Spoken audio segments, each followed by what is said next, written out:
In our second half of conversation is one that dwells on Nigeria's recurrent grid collapse situation. For the third time in 2025, the national grid suffered yet another collapse. According to reports making the rounds, this is primarily owing to the role of Gencos. There's been load rejection and losses accruing following the, what I call it, unbundling of the national grid. Certain key players have exited the national grids for their own off-grid solutions. And whilst this is the case, we are left to deal with the recurrent grid collapse, with many calling on the Minister of Power to find a lasting solution to this. With me in the studio is still Mr. Ben Agunloye. We'll also be joined shortly by Mr. Benga, whose connection is still buffering. I'll come back to you, Mr. Ben. 2024, one of the years many Nigerians recounted it collapsing as much as 10 to 11 times. So far, so good. Comparatively, people would say we should look at the bright side. It's only been 3 times this year. However, it's with the challenge of the reality surrounding why this grid continues to collapse. For you, how do you look at this? From one angle, an improvement, or from the other angle, no progress made? Any grid collapse at all, for the size of our consumption, I think is still not acceptable. That's a practical reality. Now, when you talk about the grid, there are issues. Number one, we've proposed and will continue to insist that you need to move from whatever system they are running now to smart grids. Smart grids are able to accommodate the ups and downs that can lead to collapse, such that in the end, we do not have the collapse at all. Then, of course, there is the other concept, where I would always say, is it more of Papa deceiving the Peking? How do I go about that? You know that you have a striker that cannot use his head, but you are always doing your pull out. Area balls. You are always giving him area ball as your crosses. Then you don't expect him to score. So in the end, we are talking about chances begging for connection that didn't get it. But it was clear that this player that you have called the striker is not good with area ball. Or you see him in the box, you have the option of setting him up on the left or on the right, and you know he's a left footer, and you decide to give him the ball where he can only do an immediate kicking with the right. That means he needs to first of all stop the ball, control it to the left, and then, of course, before that happens, defenders won't watch him. He loses it out. So if we cannot transmit more than, if the TCN cannot take more than 5,000, why are we claiming to have capacity to generate 12 or 13 or 14? Why are Gencos generating 7? If you are going to give me water and my drum can take 20 liters, and then you come with 30 liters, and then you pour everything, the 10 liters that is wasted, am I expected to pay for it? So when you talk about losses, it is that there has been no proper handshake. TCN should tell us what they can carry, and they said it's about 5. Then Gencos should generate 5, not generate 7.5. Generation is like rainwater. Immediately you don't use it, the rest is wasted. And so you want the masses to continue to pay you for what was not delivered to them. No. The food you cook in the canteen and did not serve cannot be blamed on the customers. But that's what Gencos are trying to do. Generating what cannot be transmitted and demanding to be paid. It's an interesting analogy you've created to this. Let's see if Mr. Benga can join us now shortly. Okay. We'll attempt to connect with Engineer Benga Odubayo, the Managing Director, Microchip Systems Limited, who will join us virtually to be a part of this conversation. Hello, sir. Can you hear me? Hello, I'm hearing you. Good morning. Well, good morning, engineer.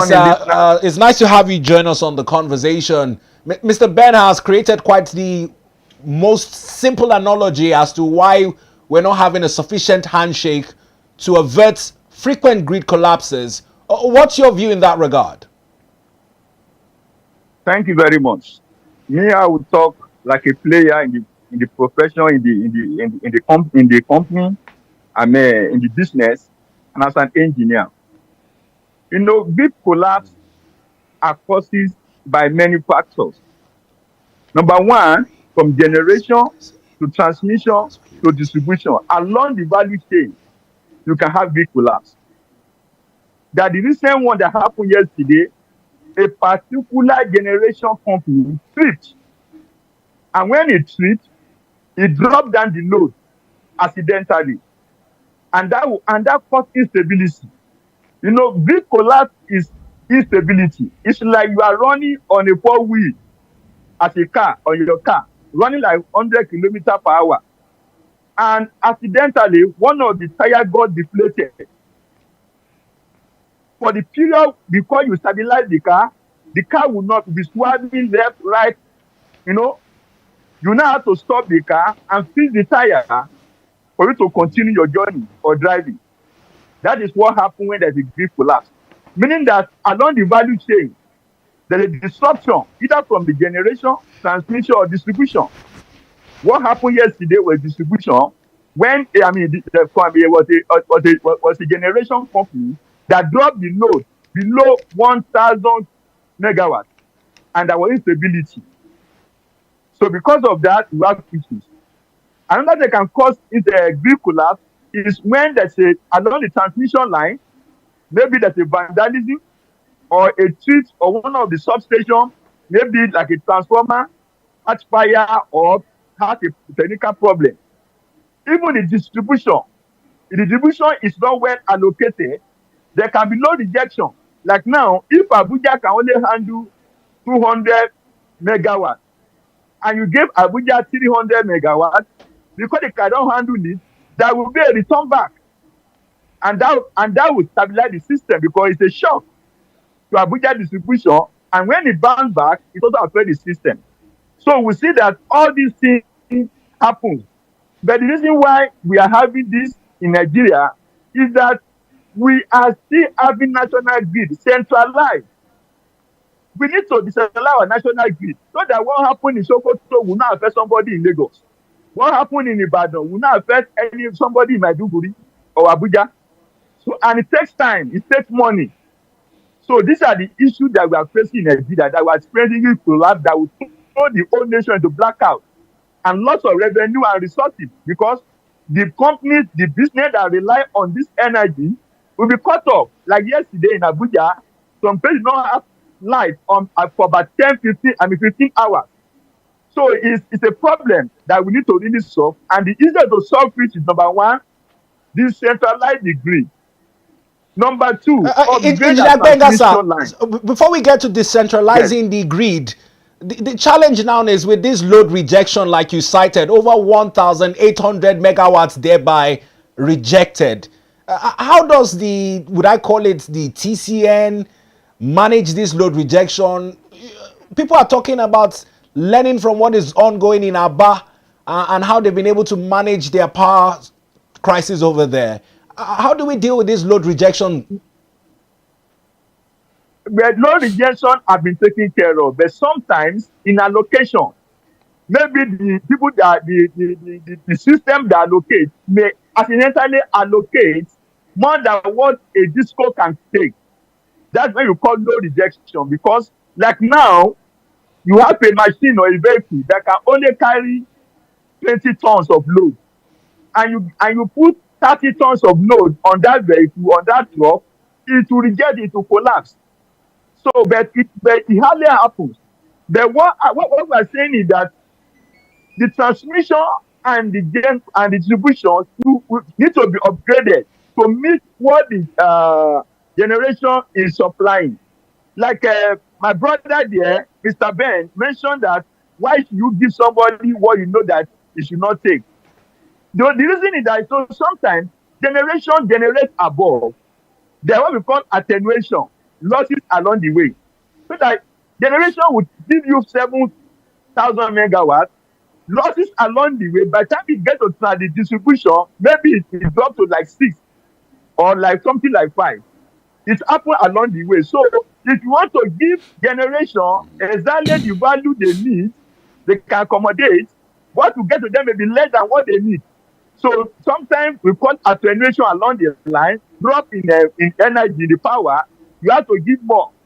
But what we're saying, what we're saying is that we need to really look at the system holistically.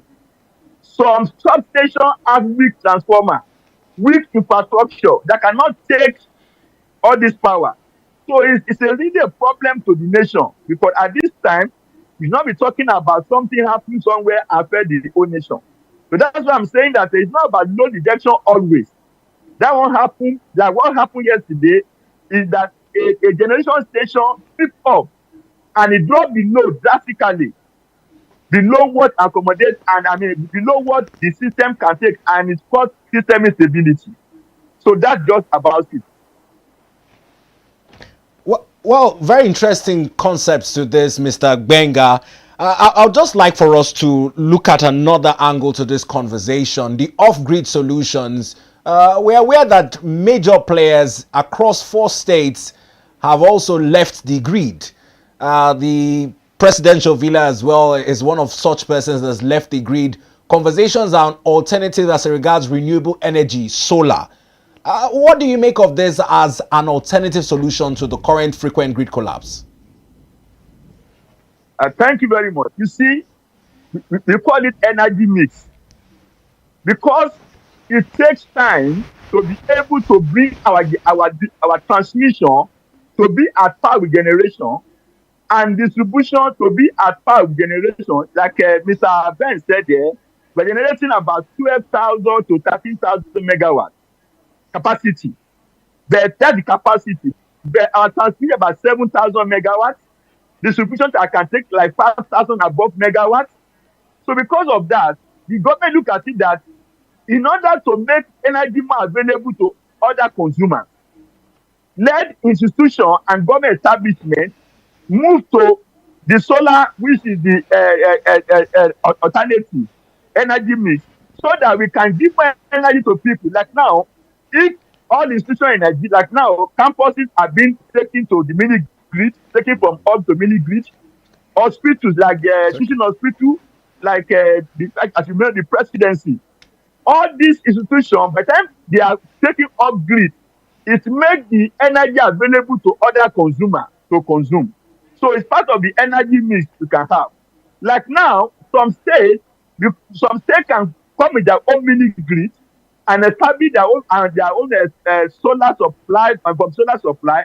By that, they will be taken away from the what? From national grid. So what happens in national grid may not affect those states. Like now, any institution or state that has its own mini grid, whatever happens to national grid will not affect them. So it's a good way of energy mix, which makes energy available for more consumers to use. Well, would we see an end finally to this? It's only time that would tell. But at this point, let me come back to Mr. Ben in the studio just to get a few reactions before we let him go. Now, Mr. Ben, Mr. Gbenga has talked about this off-grid solutions as being a tentative solution going forward. What do you make of this in your own regard? No, definitely we need a mix. There are environments where there are no grid network at the moment. Don't expand the grid. Put some that can be off-grid. In environments where you can have mini-grid, put the mini-grid. The reality is that the discos have proven not able to support the Nigerian market effectively. People are still buying transformers. People are still buying poles. People are still buying cables. And these items become property of some discos. So the practical reality is that in an environment where you don't have grid presently, my opinion is don't bother to extend. Go there and give them their mini grid. Then, of course, we should move. Now, Mr. Ogunbayo, of course, we are finished from the same university. So 1 year ahead of me. So we learned possibly power distribution from the same engineer at Tondare. Be a retired professor now. And he will tell you in those days that we do what we call the radial system. We have very few power stations. So they generate and they send to national control. and the national control ensure balance and redistribution. But the reality is that today we have 18 power stations. It's no longer 4 or 5. And so we should begin to look at axial distribution, which is where the power, if you have a power station in Cross River, maybe it covers Cross River and Akwa Ibom. You have a power station in Ogun, let it cover Ogun and maybe part of Lagos. Instead of all sending back to the national grid. Instead of everybody sending to national control and then any little thing, everybody is off. So we should begin to decentralize even the transmission system, such that do we have consumption requirement for up to what the current national grid is doing? Yes, and in fact way higher. So if you do the balancing and you take some people off the grid, those that are left can now have enough. Some industries are still going to remain. Some domestic users are going to remain. But there is going to be a power balance and there is going to be an energy mix. Like we say, critically at the moment, because you still have estimated billing, then a lot of people are paying for darkness. Because you have estimated billing, a lot of people can also steal power. So some are using beyond what they are paying, and some people are paying for what they are not consuming. And for the last 12 years or thereabout, the discos have failed woefully to give the people meter. In my opinion, because they are collecting money for darkness. Because if they are bothered about energy theft, they should have been able to meter everybody and monitor the meter for compliance. So, to a large extent, therefore, we need to make the disco take more responsibility for the areas they cover. You see images around Kuba, you are going to see pole that has been resting on people's fence for 4 years, at least in the Bazango area. And up till now, if you go back there today, you still see the pole resting on the fence. Now, if tomorrow the pole collapse, finally, or the fence can no longer support the weight of the pole, then it falls down, the cable will cut, the environment will be without power. Restoring the lines that are faulty are primary duties of the disco maintenance crew. But what maintenance are they doing? Most consumers have to take it up by themselves. So consumers do those things on their own, and discos continue to end. So it is therefore very okay that you take the tertiary institution, for instance, and the tertiary health, all the teaching hospitals, all the federal medical centers, in my opinion, take them off the national grid. If possible, we should even begin to look at taking our barracks and some institutions away from the current grid. The grid will still serve a purpose because there are people who need to be on the grid, but that the grid are presently not supplying. There are communities in the nation who have not had transformers for 3 years. There are those who have not had light for 2 years. There are transmission lines that have broken. So restore it and bring back those communities. If you bring back those communities, you will still be able to get efficient, right? You will be able to serve them efficiently and effectively recoup your money for the people you are providing the service for. It should not be a continuous business that investigates a subvention of 100 million in a month and disco is taking 50 or 55 million from it. What do they have to do all the other things? And in the midst of the 55 million paid to disco, they are still buying diesel. So tell me why you should not put some money and put that institution on a mini grid of its own. Now, I don't know if we still have Engineer Benga Odubayo on the line with us. Engineer Odubayo. Yes. Yes, please, sir. with you. Mr. Ben here has gone through the history you share in terms of the institutions you both learnt, some of the knowledge you're sharing with our viewers here on the program this morning. He's talked about the need to solve this problem via axial distribution. My question is on the Electricity Act as signed into law empowering states to begin to practice this axial distribution. vis-a-vis a 5.6 trillion naira revenue loss following the exit of premium customers from the national grid. How do states manage this, and what is the future of the national grid going forward? Yes, the Electricity Act are giving the states the power to establish their own generation station and manage and market and sell the energy to their states. And that's the way to go, because the federal government do not have enough resources to build generation station all over Nigeria. And I want to say that some states are already taking that as a challenge. You know, if when the present president want to establish his own generation station in Lagos State, if the government at that time have allowed it, we will not be where we are today. Many states will have been generating more than they need and be selling to others.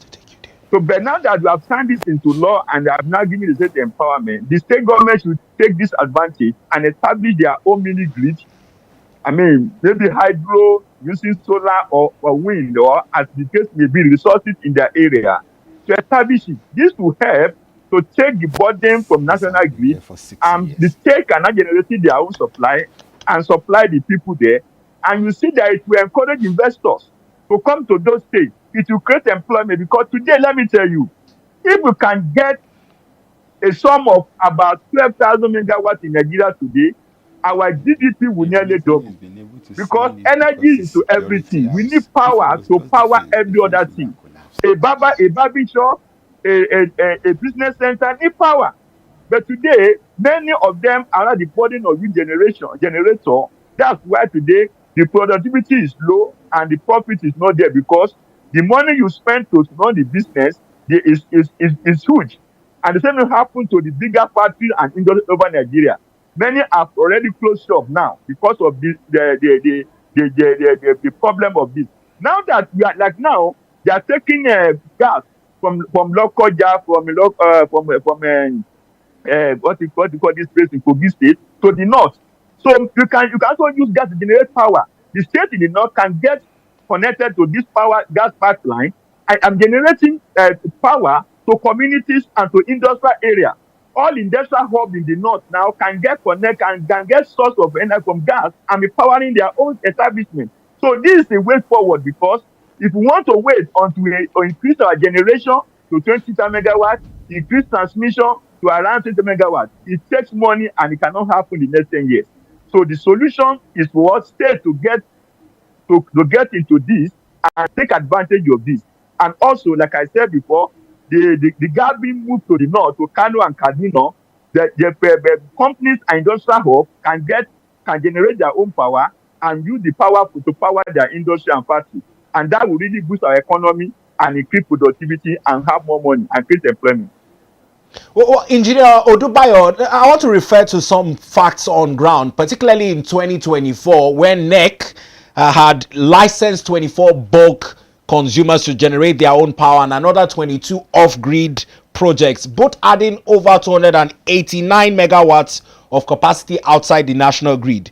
Well, with this arrangements, what are the hopes that would have stable power supply with lesser grid collapses going into the future? Yeah, the hope is very bright. You know, all this takes time and investment. It takes money. So those who have been licensed, maybe by now they're searching for partners or money to establish or to carry out this project. But I'm looking at it that in the next 2 or 3 years, we'll see all this one, coming to manifestation, and they will get all this the power, all this bulk, generation company coming up. So it will be a great thing to the energy sector in Nigeria and to the supply of electricity in Nigeria, because by that we see that we'll be able to supply and give energy and power to those who need it, and it will lessen the burden on the national grid, and the grid collapse also will reduce. And if there's any collapse at any time, it will not affect the whole country. Now, this availability for more consumers to use, I would also come to Mr. Ben as well. Mr. Ben, he's talked about the availability for multiple solutions, but there's conversations around subsidy payments for electricity. There have been advice from Bretton Woods institutions that the federal government needs to remove subsidy payments, not just for fuel, but also for electricity. Currently, the federal government's total subsidy liability stands at 5.6 trillion naira as of August 2025 for electricity consumers who are already bemoaning Band A characterizations and increase in tariff. What does this do again as it concerns the transparency in the sector? Does someone like me agree there is a subsidy in the electricity sector? I would say no. What we are doing in the electricity sector is subsidizing inefficiency.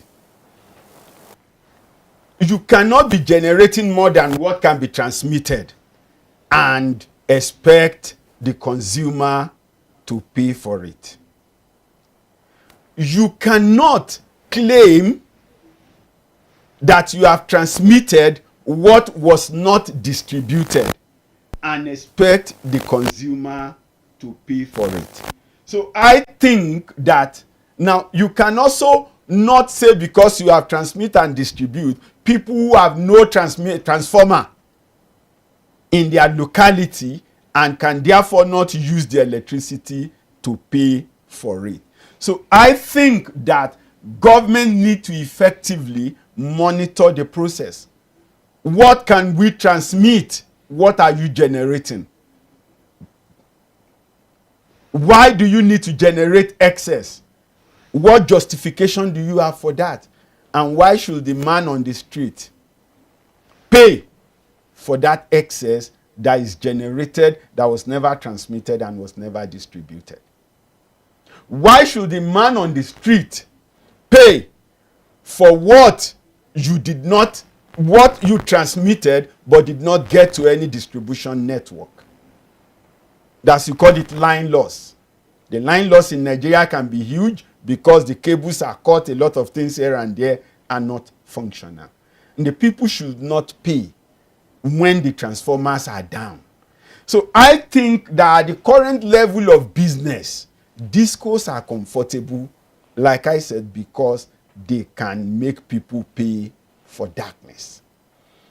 So if you ask me, let them cut off the inefficiency. When you cut off the inefficiencies at the level of the disco, the level of the TCN, and at the level of the Gencos handshake with TCN and with disco, you will realize that we are actually not paying less than we should be paying, but rather they are giving more bill than the actual service provided. And that's why we say, like, maybe when the Siemens agreement came, some of us were excited because it was supposed to provide alternative transmission lines. And so you are going to have alternative to what is already on ground. We need to consume more than 5. So if you cannot transmit more than 5, definitely you cannot meet the need of the people. And so there has to be alternatives for getting the power to the people.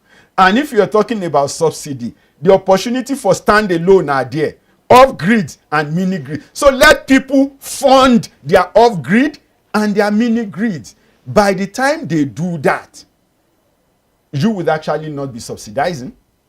That's the implication. Because if I have my power grid if I have my power in my house and I maintain it by myself, I won't need your subsidy. All right. If at all you have to pay subsidy, maybe at the point of acquiring the solar panels and some other things. And even you can do that indirectly by ensuring that there are manufacturing plants in here in Nigeria producing this item for the people. We're over 200 million and a lot of homes will require these things. So if you produce them locally, the batteries are coming up locally because we have lithium. We, of course, have silicon and the rest here and there. The solar panels are being developed locally. Now, government can decide to say, okay, rather than subsidizing the waste in the transmission and the generation lines, let's have some tax waiver for the industry that is producing this thing so that the solar panels and the battery can be more accessible to the masses. Now let's go to Engineer Gbenga Odubayo in closing. Engineer Odubayo, before we let you go, let's get your parting shots on subsidy in electricity sector and your thoughts on the future of the power grid. Thank you very much. You see, the subsidy that are being paid are paid because the generating company or generation company are not getting the money for what they generated. Not because of losses. It's that Nigerians are not paying the right amount for the value of power energy they consume. In Nigeria today, only Band A is paying the right amount of money for the energy they consume. Band B and the rest are not paying. So government is the one bringing the gap by paying subsidy. Number two is that the generation companies, they supply gas to them, and the same government, look, this is the amount of gas we are buying. If we are trying to generate at this cost of gas, we will need the amount we charge. Government say no, don't increase it. Remain there. We will pay the difference between the amount you are buying the gas and the amount you are paying. Meaning that it's not that increasing the amount of the cost of generation. Government is saying they will pay the difference. And how long will government continue to do this? The money is good, about 5 billion naira, and that also affecting the Gencos from upgrading their system, their plant, from expanding and scaling up their generation, and also it's affecting them what? From even replacing spare parts for plant that has issues. What I'm saying that going forward, let Nigeria be able to pay for what they consume, the value for what they consume. Today, government is trying to bring Band B up to increase their cost because they made the mistake. When they were bringing Band B and all these bands, they made Band B to be paying 60 naira per kilowatt hour. And they say minimum of 16 hours in a day. And Band A is paying about 200 naira plus per kilowatt hour for 20 hours per day. Minimum of 20 hours in a day. If you look at that, you will see that Band B is not even paying what they are paying. So government needs to really see what they can do, because if we are not paying for what we are consuming, the liability much on government, and very soon government may not have the resources to pay for all these subsidies. So my take is that Nigerians should be ready to pay for the value of what they consume. That will help what to make generation companies to survive, and also help the government to put that money back, like Mr. Lekon said, Ben said, it will make them to put that money back into constructing more transmission station and increase the capacity of transmission. That's the way to go. Nigerians should be ready to pay for what they consume, the right amount to pay what they consume, and then all consumers to be metered. That's also very key, because if you are not metered, you are paying for darkness. If you are not metered, you are paying for darkness. All consumers to be metered. Give them free meter and let everyone pay for what he uses. That is the only way we can improve the situation of energy in Nigeria. Well, thank you, Engineer Gbenga Odubayo, Managing Director, Microchip Systems Limited, for sharing your takes with us on the subject of the frequent collapse of our national grid. We appreciate you. Thank you very much. Would switch conversations now and bring it back to another developing story. As much as power is relevant in fixing Nigerians' problems, many have called for transparency and accountability in our petroleum and gas fortunes, particularly with the management of NNPCL. Now, the former GCEO/GMD, Mele Kyari, has submitted himself for quizzing by the Economic and Financial Crimes Commission, EFCC. And it's over what many have done the maths and said is over $7.2 billion spent in the award of contracts as it concerns the turnaround, maintenance, and repair of the nation's refineries. This makes for good conversation this morning. Many have talked about anti-graft wars in the country, the NNPCL. Over time, summons have been issued from the National Assembly, a number of them not attended to. But at this point in time, Mr. Kyari has gone to the EFCC office and says he has nothing to hide. What do you make of this, sir? Well, it's okay that at least questions are being asked.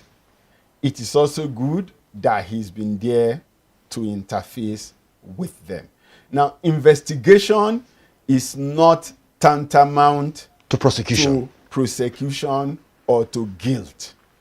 But everybody providing the information within their stake tells us exactly what has been done. And then the processes can be reviewed.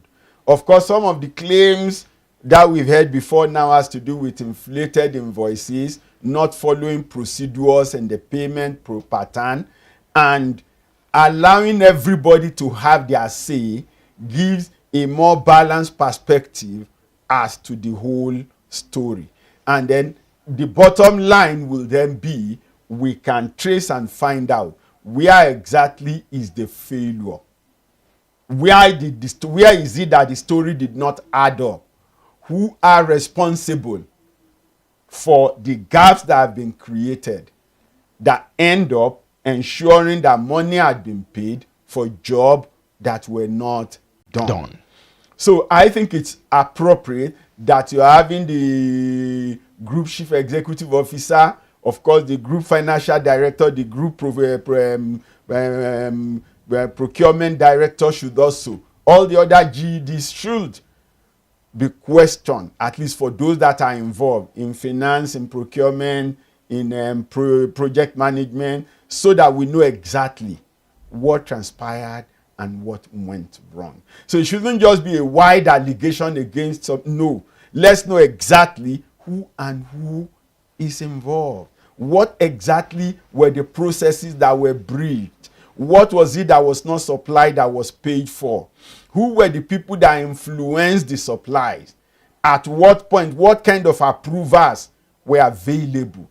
And like I would always say, we need to go the whole hog, from the lowest person to the highest person. Whoever has been found wanting in discharging his duty, from those who write the agreement, to those who sign the agreement, to those who raise the vouchers, to those who request the approvers, as many as may be found culpable should be appropriately sanctioned.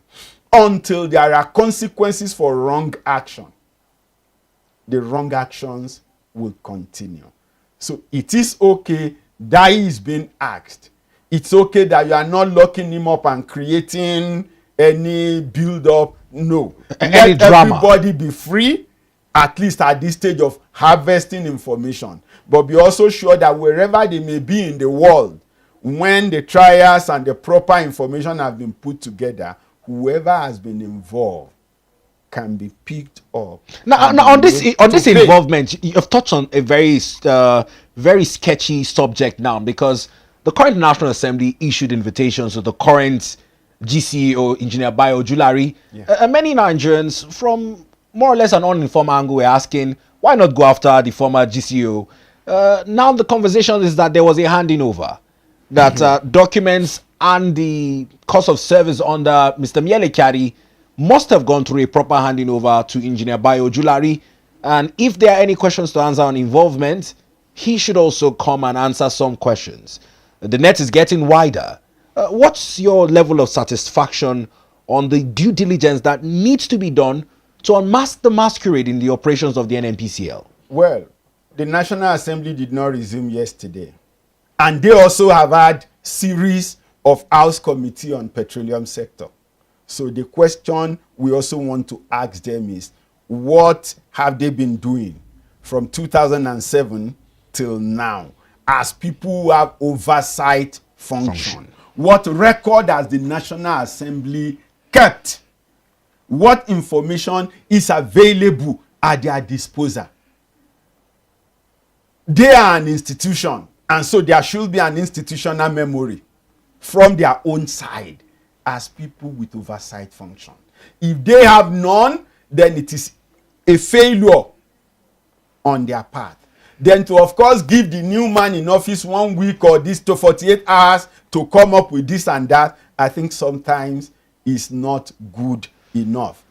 You should allow, so this, and these are the records that we have. You sometimes don't even want to mandate him to go and bring this and bring that. No.